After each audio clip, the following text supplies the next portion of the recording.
Shalom, Bapak Ibu Saudara. Kita melanjutkan studi kita kristalisasi kitab Yosua. Kali ini kita akan pelajari pasal 3, pasal 4 mengenai perihal Israel menyeberang Sungai Yordan. Jadi kita tahu milik pusaka Israel itu tanah perjanjian dan batasnya itu Sungai Yordan.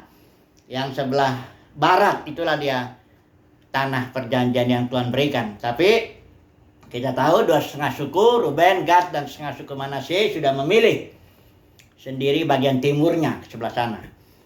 Nah, jadi Israel menyeberang dan ceritanya ini ya tentu tidak akan kita baca semuanya. Tapi saya hanya mau mengajak kita untuk memperhatikan poin-poin penting yang akan kita bahas ini dalam pelajaran kita kali ini, yaitu bahwa waktu orang Israel menyeberang itu duluan para imam yang membawa tabut perjanjian ya jalan duluan. Jadi sungainya itu kan masih ada. Jadi para imam itu yang suku Lewi itu dia langsung celupkan kakinya ke Sungai Yordan itu dan langsung Sungai Yordan itu putus.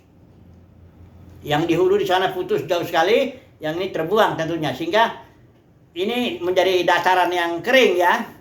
Kemudian suku Israel yang lain itu bangsa Israel itu jalan dengan cepat. Termasuk suku Ruben, Gad dan setengah suku Manasye itu ada 40.000 itu pasukannya nyebrang juga, ikut perang ya. Setelah selesai, semua Israel itu menyeberang. Sebenarnya bukan sungai lagi, sebenarnya ya udah tanah kering ya. Kaki para imam ini ya diambil juga batu oleh Yosua, disuruh Yosua memerintahkan supaya jadi saksi kalau nanti anak-anak Israel tanya ini ada apa nih batu ini, ya itu harus ceritakan bahwa Israel menyeberang Sungai Yordan, Tuhan memutus mengeringkan Sungai Yordan supaya anak-anak Israel yang tidak lihat kejadian itu langsung bisa dikuatkanlah imannya bagaimana Yahweh melakukan perkara ajaib ya. Jadi seberang pasang batu sudah selesai. Nanti kalau setelah seluruh Israel menyeberang, barulah para imam yang ngangkat tabut perjanjian itu jalan. Ya ketika selesai ke sana ya udah kaki para imam sudah menginjak tanah perjanjian, ini sungainya ngalir lagi ya. Nah, ini kira-kira ceritanya seperti itu ya.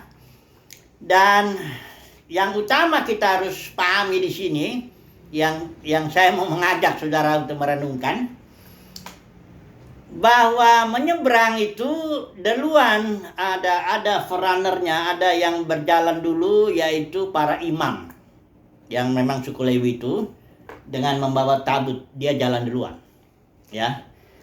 Ini bercerita tentang apa ini ya. Saya mau ulangi dulu untuk mengingatkan kita. Sebenarnya seluruh suku Israel itu dirancang untuk menjadi raja-raja dan imam-imam. Semuanya yang 12 suku itu ya. Bukan hanya suku Lewi. Jadi saudara ingat ceritanya itu ketika anak lembu emas itu ya. Atau saudara lihatlah dalam Keluaran pasal 19 ketika Tuhan mengikat perjanjian ya 1920 sebenarnya di Gunung Sinai. Itu Tuhan Yahweh sudah mengatakan 3 hal di situ. Engkau akan menjadi bangsa yang kudus, menjadi umat kesayanganku, dan engkau menjadi kerajaan imam atau imamat yang rajani kalau di surat Petrus itu dibilang gereja itu.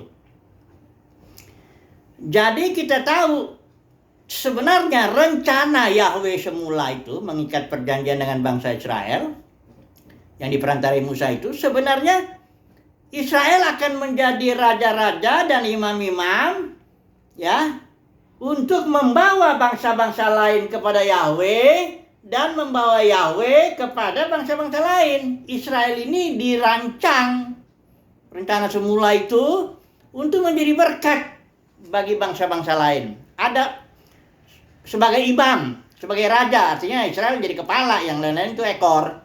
Tapi bukan artinya menindas ya, tapi itu jadi berkat ya. Tapi ketika peristiwa anak lembu emas, jadi Musa naik ke gunung Sinai, menerima 40 hari itu puasa, tidak makan roti, nggak minum air. Dan Tuhan sendiri menulis 10 itu perjanjian itu. Akulah Tuhan Yahweh, dia jangan ada padamu Allah lain dan sebagainya itu. Nah, ditulis Tuhan setelah hari ke-40 itulah, dalam rentang waktu itu Israel sudah menyembah, minta dibuatkan anak lembu emas kepada Harun, karena dibilang gimana nih Musa lama nih, kita nggak tahu apa yang terjadi di sana. Setelah itu dibuatlah anak lembu emas ya. Terus Yahweh bilang, turun Musa ya, engkau lihat bangsamu sudah belum apa-apa udah nyembah berhala. Musa turun, banting itu, karena Musa marah tuh Tuhan banting loh batu itu. Kemarahan Musa ini memang merepresentasikan kemarahan Yahweh, sehingga gak salah Musa ketika dia banting itu loh batu itu pecah.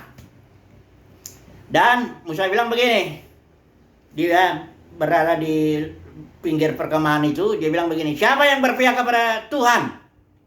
Ya, datang kepadaku. Kata Musa, yang datang kepada Musa itu seluruh suku Lewi. Nah, setelah itu untuk membuktikan bahwa Lewi ini memang berpihak kepada kemuliaan Tuhan, tidak berpihak kepada kemuliaan manusia atau saudara-saudaranya yang menyembah berhala itu, Musa bilang, bawa pedang, bunuh saudaramu itu. Dibunuhlah, ada ribuan mati, dibunuh oleh orang Lewi. Setelah itu Musa bilang, sekarang baktikan dirimu.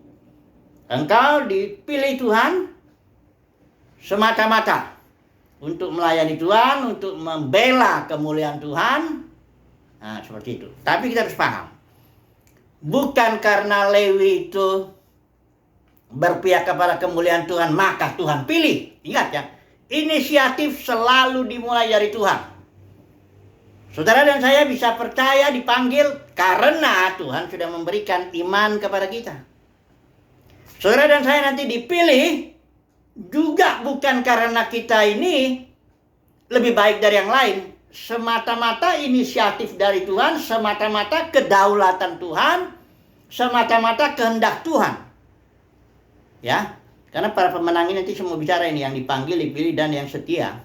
Kita juga bisa setia bukan karena respon kita lebih bagus daripada respon orang lain, bukan. Tapi karena Tuhan sudah memberikan dulu kasih karunia-Nya, barulah kita bisa merespon di dalam kasih karunia Tuhan itu. Jadi ingat ya, selalu inisiatif dari Tuhan, selalu pilihan Tuhan, selalu kedaulatan Tuhan. Ini supaya jangan congkak ini ya, Pak Paulus bilang, kamu diselamatkan itu bukan hasil usahamu. Jangan ada orang yang memegahkan diri ya. Semata-mata karena kasih karunia ya. Jadi udah jelas dulu ini ya. Jadi memang ketika datang kasih karunia itu membuat suku Lewi mengambil langkah berpihak kepada kemuliaan Tuhan. Sejak peristiwa itulah terbelahlah Israel. Suku Lewi lah yang ditetapkan menjadi imam-imam dan melayani di kemah suci ya, yang merupakan simbol kehadiran Tuhan. Nah, Israel ini malah jadi perlu memiliki imam. Tadinya seluruh suku Israel adalah imam-imam, raja-raja. Tapi karena peristiwa anak lembu emas, terbelahlah dia. Justru suku Lewi sekarang mengimami. Jadi suku Lewi itu membawa suku-suku yang lain kepada Yahweh, dan membawa Yahweh kepada suku-suku lain, memberkati itu. Inilah para imam ini yang harus mengucapkan berkat kepada Israel ini. Bukan seluruh Israel kepada bangsa-bangsa lain, bukan begitu. Nah inilah ya, akibat peristiwa anak lembu emas, terbelahlah Israel menjadi imam dan yang bukan imam ya. Gereja juga begitu. Coba dulu kita masuk aja langsung kepada aplikasinya. Gereja juga begitu. Direncanakan gereja itu semulanya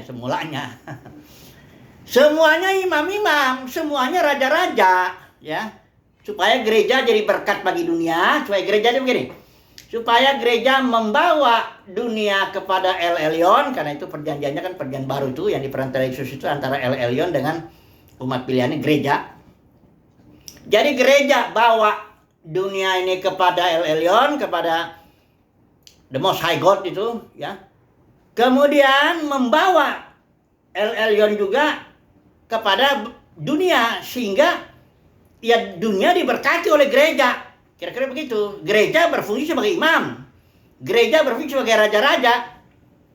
Raja, ingat ya, bukan, sekali lagi, bukan artinya menindas. Ini karena sudah terbiasa kita ngelihat sistem pemerintahan seolah-olah kayaknya kalau raja itu ya yang nindas saja rakyatnya. Nggak begitu ya. Dia justru di sini punya otoritas untuk melayani gereja itu, otoritas rohani ya. Tapi kita tahu bahwa gereja gagal lagi. Karena apa? Secara khusus dijelaskan di Wahyu pasal 2 pasal 3 itu, yaitu ajaran Nikolaus. Di situ dikatakan Nikolaus itu bukan pemimpin, tidak ada pemimpin di zaman itu namanya Nikolaus. Itu yang tujuh diaken itu bukan itu. Nikolaus itu dari dua kata Latin, Niko dan Laos. Niko itu artinya menaklukkan, Laos itu dari sini bahasa Inggris itu lady, kaum awam. Jadi Nikolaus itu tadinya hanya praktek. Ini Tuhan benci sekali dengan si Nikolaus ini ya. Nikolaus ya, bukan orang ya. Ajaran. Sebelum jadi ajaran dia sudah ada pengikutnya, prakteknya. Yaitu para pemimpin yang punya karunia, ya. Para penatua, barangkali Rasul Nabi Injil pengajar juga menaklukkan kaum awam. Dia bilang, akulah punya otoritas. Kamu harus menundukkan diri kepadaku. Akulah pemimpin ditetapkan Tuhan. Itu kalau dalam sejarah gereja, Ignatius yang pertama kali mengajarkan ajaran Nikolaus. Ignatius tahun 117 Masehi. Dialah yang mengajarkan perbedaan. Dulu kan para gereja itu dipimpin oleh dua istilah ini ya. Sebenarnya istilah ini bukan jabatan, orangnya pun sama. Yang pertama, presbuteros, yang jadi dalam terjemahan bahasa Indonesia jadi penilik atau penatua. Presbuteros itu istilah Yunani, artinya dewasa. Sudah dewasa, bukan umurnya aja, tapi memang dia rohaninya dewasa. Presbuteros. Satu lagi istilah yang dipakai di dalam perjanjian baru itu episkopos. Epi itu artinya di atas, skopos itu melihat. Jadi ini fungsinya daripada para pemimpin itu. Melihat dari atas supaya domba-domba jangan disergap oleh serigala. Dia lihat dari atas begitu, menjaga. Jadi yang ini bicara fungsi, yang ini bicara kedewasaan rohaninya. Kedua ini bukan jabatan.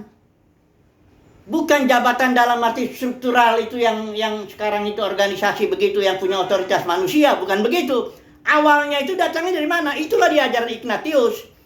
Ignatius bilang, presbuteros dengan episkopos itu beda. Harus ada satu orang episkopos itu yang dibilang bishop. Memimpin. Jadi dari satu kota, dulunya begini, dari satu kota ada para penatua-penatua itu, bukan jabatan ya. Tapi karena dia dewasa dan karena fungsinya bisa melihat jemaat, melindungi jemaat. Satu kota, satu penatua, satu tim penatua, tim selalu jamak ini selalu jamak, nggak ada satu. Nah, si Ignatius ini yang baru diketahui ya, jadi sudah pernah singgung itu buku The Apostolic Fathers itu J.B. Lightfoot ya. Dia yang mengatakan bahwa menurut yang dia pahami dalam sejarah itu, barangkali juga sebelumnya ya, karena Alkitab bilang, Paulus sudah bilang di Kisah Para Rasul 20 itu kira-kira tahun Paulus meninggalnya, mati syahidnya tahun 66-67 tuh ya, zaman Kaisar Nero. Ini barangkali waktu Paulus ngomong itu waktu mau ke Yerusalem, barangkali tahun 62, karena dia 2 tahun di Kaisarea, 2 tahun lagi di ini, ya sekitar itulah 62-63. Itu Paulus sudah bilang kepada para penatua di Efesus ya, tapi ketemunya di Miletus. Paulus sudah bilang, dari antara kalian kan ada serigala ganas. Jadi serigalanya bukan nyerang jemaat, tapi nyerang para pemimpinnya. Serigala ganas itu. Ganasnya begini. Dari antara kalian akan ada beberapa orang akan dengan ajaran palsu tarik murid-murid kepada diri kalian. Padahal itu sebenarnya fungsinya para penatua itu hanyalah memperlengkapi umat Tuhan supaya umat Tuhan ini melakukan pekerjaan pelayanan untuk pembangunan tubuh Kristus. Supaya gereja bertumbuh menjadi kepenuhan Kristus. Itulah milik pusaka gereja toh, kepenuhan Kristus. Roh yang tidak terbatas itu. Tapi ini sebaliknya. Malah dia tarik jemaat dengan ajaran palsu. Itulah Nikolaus sebenarnya, menaklukkan, tarik kepada dirinya. Bukan tarik jemaat aja, tarik uang juga. Dia bilang saya berkuasa. Ini dia bilang, para penatua nanti ada satu bishop. Nanti bishop ini bertarung lagi per kota ini. Siapa nih yang lebih kuat dari kita untuk memerintah region ini, wilayah ini yang di luar beberapa kota gitu. Naiklah bishop atau uskup agung. Di antara uskup agung nanti bertarung lagi. Siapa nih di antara kita yang lebih hebat? Begitulah memang dagingnya manusia itu. Itu ada dalam diri Ignatius. Saudara jangan bilang Ignatius itu orang jahat ya. Ini Ignatius ini pengikut Tuhan yang luar biasa, mati martir di Roma, tapi dalam dagingnya tetap ada keinginan berkuasa. Dan dia bukan hanya itu aja, mengajarkan juga ya. Perbedaan itu tadi. Dari antara uskup-uskup yang bertarung lagi ada uskup agung. Nanti di antara uskup agung bertarung lagi. Siapa ini kita? Kardinal di atasnya. Antara kardinal bertarung lagi. Akhirnya itulah paus. Itulah struktur yang organisasi yang sudah settle di abad ke-5 atau ke-6 Katolik itu. Paus, kardinal itu. Nah, itulah dia. Mulainya jabatan masuk ke dalam gereja. Mulainya jabatan atau pemerintahan manusia masuk ke dalam gereja. Ada awalnya, Bapak Saudara, ada awalnya. Jadi sejarah semulanya tuh gereja tuh semuanya raja-raja, imam-imam, tidak ada pembelahan. Sekarang karena ada masuk pemerintahan manusia, kedagingan tuh serigala ganas yang mau memimpin, mau jagoan. Saya juga dulu waktu jadi penatua itu, walaupun saya sudah jadwal puasanya juga ketat, ada yang berminggu ada. Per bulan ada 2 hari, per tahun itu 2 kali itu 5 hari total, cuman minum air putih doang. Walaupun kadang-kadang gagal juga lah, pernah mau coba 40 hari puasa, tapi tetap mau puasa mau apa kek, doa saya juga rajin. Jam 3 juga istri saya itu, saya pakai waker 2 supaya saya jangan lolos bangun jam 3. Berdoa terus saya sampai jam 6. Jadi dari jam 3 sampai jam 4 itu saya bahasa roh dulu, memuji menyembah Tuhan ya. Dengan bahasa lidah ya, buat saya itu. Membangun dulu, baru jam 4 sampai jam 6 berdoa. Dalam setahun tidak pernah meleset itu. Karena saya jaga sekali. Ya, anak-anak masih kecil itu, kalau dia nangis saya tetap naik ke atas. Kalau dia jam 3 tidak boleh ganggu saya. Sampai jam 6, 3 jam. Semangat sekali saya ikut Tuhan. Tapi dalam diri saya ada memang keinginan mau berkuasa. Kami ada 5 penatua, saya paling muda sebenarnya. Harusnya ini saya nunduk lah ya sama yang 4 ini. Saya enggak. Bertarung akhirnya pecah lah ini. yang 5 ini. Yang ngomong ini yang saya tuh yang GKKI kenal lah itu ya, ceritanya itu. Keinginan berkuasa itu sangat merasuk terutama para pemimpin ya. Itu serigala ganas, tapi tidak terdeteksi. Saya pun tidak memahaminya pada waktu itu. Baru tahun 2000 saya keluar, baru saya tahu, ini pantesan ganas, dicabik-cabik, tubuh Kristus itu dipisah-pisah. Ya, main adu kuat lah ya para pemimpin ini kan, tak untuk tarik jemaat kepada dirinya. Walaupun ada orang yang ngomong, misalnya pemimpin denominasi ngomong, saudara kalau nggak bertemu jangan di sini ya. Sebenarnya coba kalau separuhnya pergi dari sini, itu kan juga sakit hati juga kan.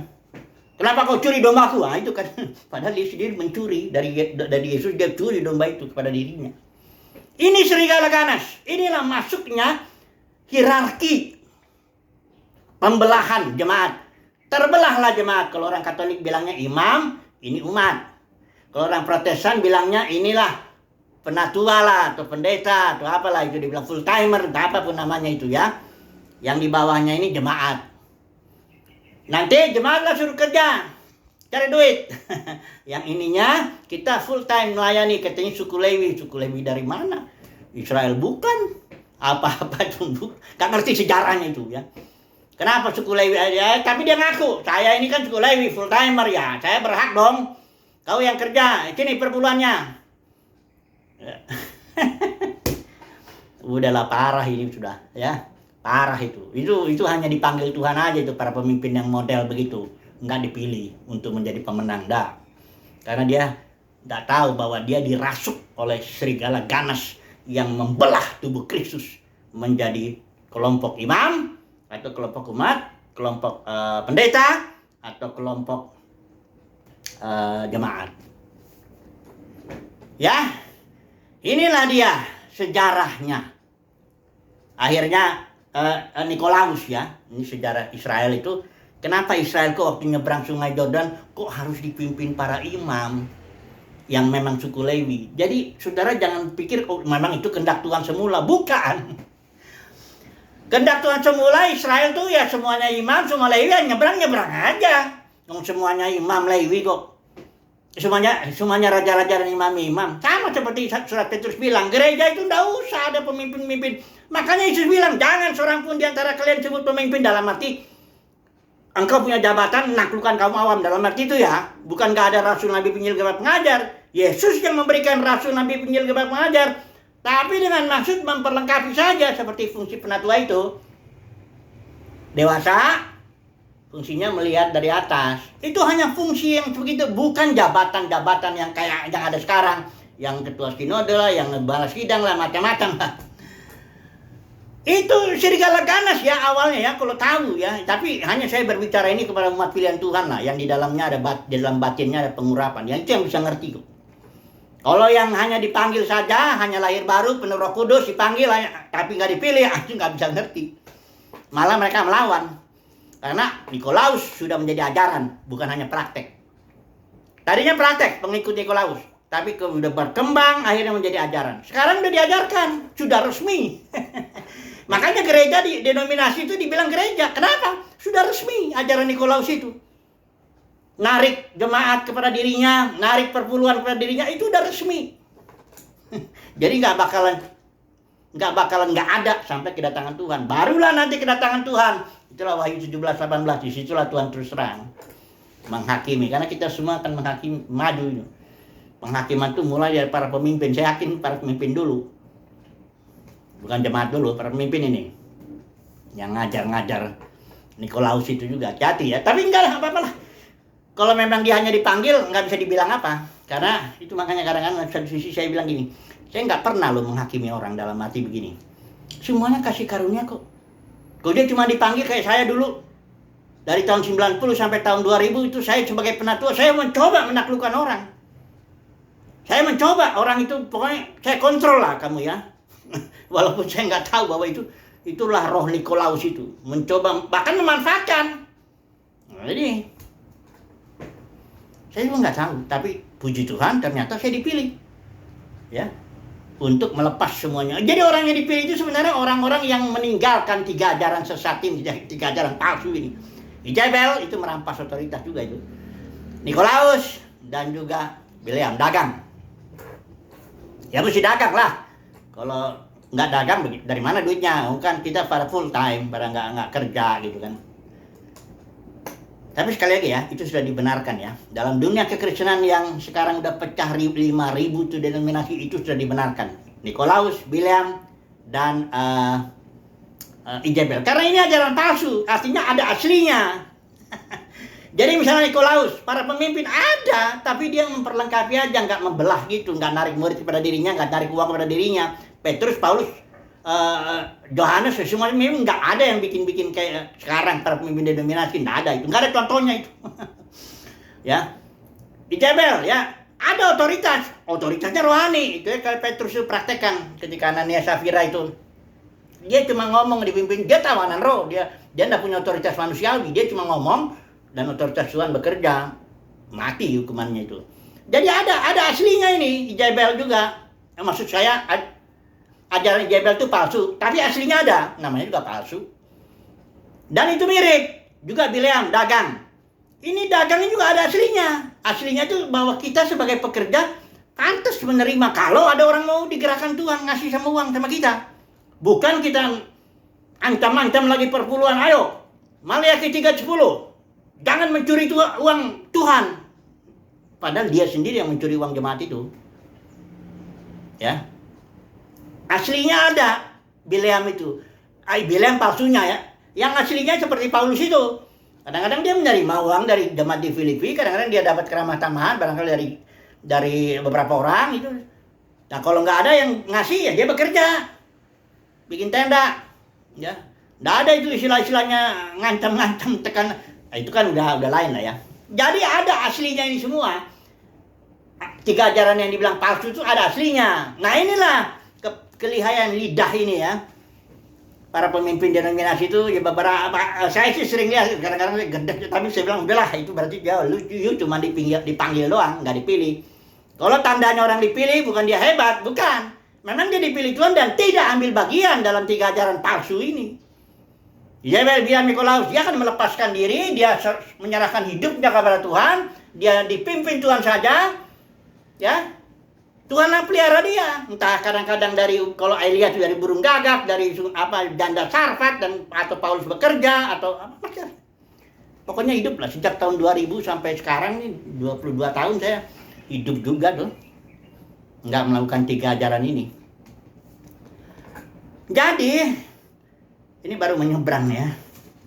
Jadi intinya, ini masih ada saya mau menyebut ciri-ciri ini sebenarnya. Ciri-ciri pemenang nanti guys saya sambung aja besok lah ya. Untuk lebih, ada sekarang aja lah ya. Memberi jalan kepada umat Tuhan ya. Memberi jalan kepada umat Tuhan. Ini jadi para pemenang itu yang dipilih Tuhan, itu dia harus memberi jalan kepada, atau besok aja lah ya. Haleluya. Amin.